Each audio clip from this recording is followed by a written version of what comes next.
암 괜찮고 말고.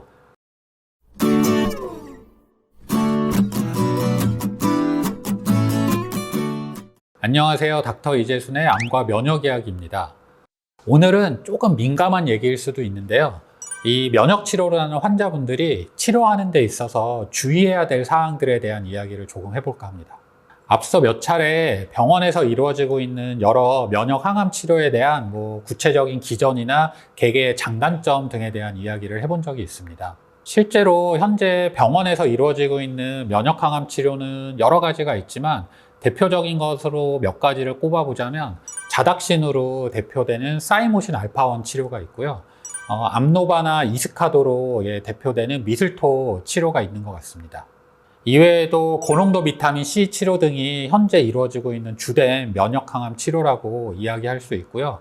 이외에도 주사 치료로서 셀레나제나 글루타치온, 그 다음에 저희가 알파 리포산이라고 하는 치옥트산 같은 제제들이 있을 수 있습니다.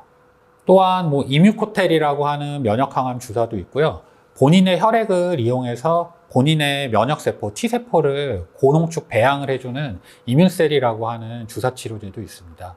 또 열을 이용한 고주파 온열암 치료 등도 있고요. 이런 면역 치료제들은 대부분 의료보험이 해당이 되지 않기 때문에 사실은 비보험으로 많이들 치료를 받게 되고요. 비보험이다 보니까 병원마다 가격들이 조금씩 다 차이가 나게 됩니다. 또 같은 주사라 하더라도 제약회사에 따라서 또 비용이 약간 차이가 나는 경우들도 있고요.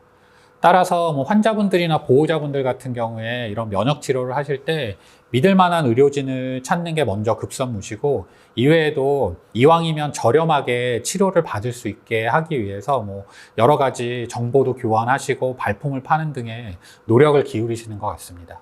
진료를 하다 보면 저한테도 이제 면역 치료를 받기 위해서 오시는 환자분들이 계시고요.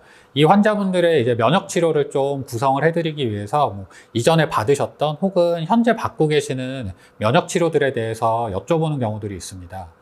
이런 경우에 사실 대부분은 저희가 일반적으로 알려진 프로토콜대로 치료를 잘 받고 계시는데, 몇몇 환자분들이 받았던 치료들을 보다 보면 이거는 좀 아니다 싶은 행태들을 발견을 하는 경우가 있어서 오늘은 그 이야기를 좀 해볼까 합니다. 이런 케이스들을 살펴보면 크게 두 가지로 나뉘는 것 같습니다.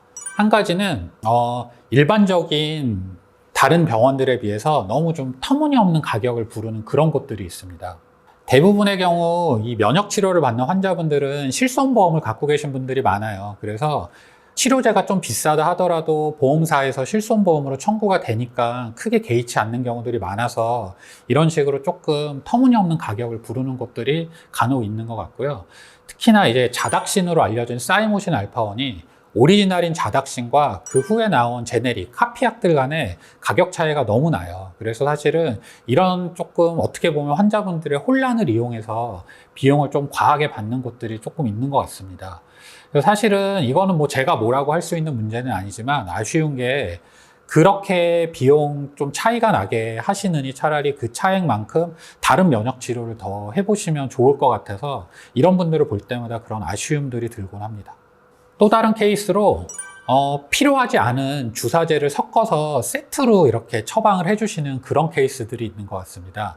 일예로 자닥신, 사이모신 알파1을 맞아야 되는데 이 자닥신을 맞으려면 반드시 태반 주사를 맞아야 된다고 환자분들한테 설명을 해서 태반 주사를 먼저 맞고 그 후에 사이모신 알파1, 자닥신까지 해서 세트로 처방을 하는 그런 것들도 좀 보았고요. 또 다른 예로 셀레나제 주사를 맞는 분이셨는데, 셀레나제 주사를 맞을 때 항상 아미노산 영양수액이랑 이제 B콘 같은 종합 비타민을 같이 맞으시더라고요. 근데 이제 어떻게 하다가 제가 내역서를 보게 되니까 이렇게 주 2회를 맞으시는데 셀레나제 비용보다 이 아미노산 영양제 비용이 한 4배 정도 더 비싸세요. 그러니까 총 아주 고가의 주사를 그렇게 영양제와 같이 맞으셨는데, 물론 이분이 이런 영양수액을 맞아야 되는 컨디션일 수도 있지만 제가 보기에는 식사도 잘하고 영양학적으로는 전혀 문제가 없으셨거든요. 그래서 좀 아쉬운 점은 차라리 이렇게 조금은 환자한테 무의미한 고가의 영양수액을 같이 맞으시느니 그 비용을 가지고 다른 면역치료를 두세 가지 더 해보는 게 훨씬 좋을 것 같다는 생각이 들었습니다. 오늘은 일부에서 이루어지고 있는 조금 안 좋은 형태의 면역 치료에 대한 이야기를 드려보았는데요. 물론 이거는 제 개인적인 견해입니다. 이러한 치료를 어떤 목적이 있거나 어떤 효능이 있어서 분명히 처방을 하시는 걸 수도 있어요. 하지만 제가 말씀드리고 싶은 건 저 같은 이런 견해도 있다는 걸 분명히 알아두시고 이런 걸 잘 알아두셔야 꼼꼼히 알아보고 선택을 하실 수 있기 때문에 이런 이야기를 해보았습니다. 이상 암과 면역 이야기의 이재순이었습니다. 감사합니다.